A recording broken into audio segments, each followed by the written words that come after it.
This is the 2017 MMIWG public hearings in Membertou, Nova Scotia.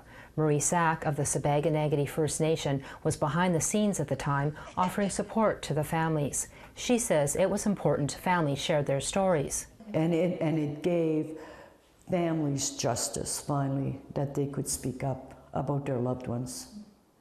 Sack still offers that support. She heads the Family Liaison Unit Missing and Murdered Indigenous Persons Coordinator at the Nova Scotia Native Women's Association. Sack says not much has changed since the hearings. Because there's still a lot of work to be done and a lot of funding that needs to be distributed for programs such as sexualized violence, domestic violence, which all falls under the Missing and Murdered Indigenous Women and Girls. There's the human trafficking. There's so much that involves our missing and murdered Indigenous women and girls. There were 231 calls to justice, but Sack says better policing needs to be at the forefront.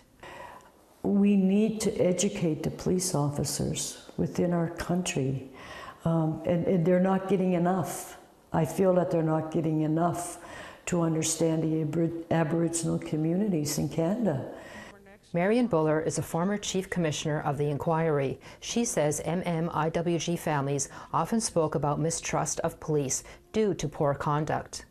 We had numerous calls for justice regarding proper training of police officers, of cultural training for police officers, ability to de-escalate, proper supervision of police officers once in the field. Sack says change takes time and governments can do better. So there's still 200 and some recommendations that have to be fulfilled within Canada.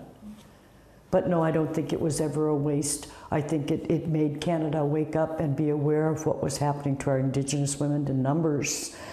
Angel Moore, APTN National News, Millbrook First Nation.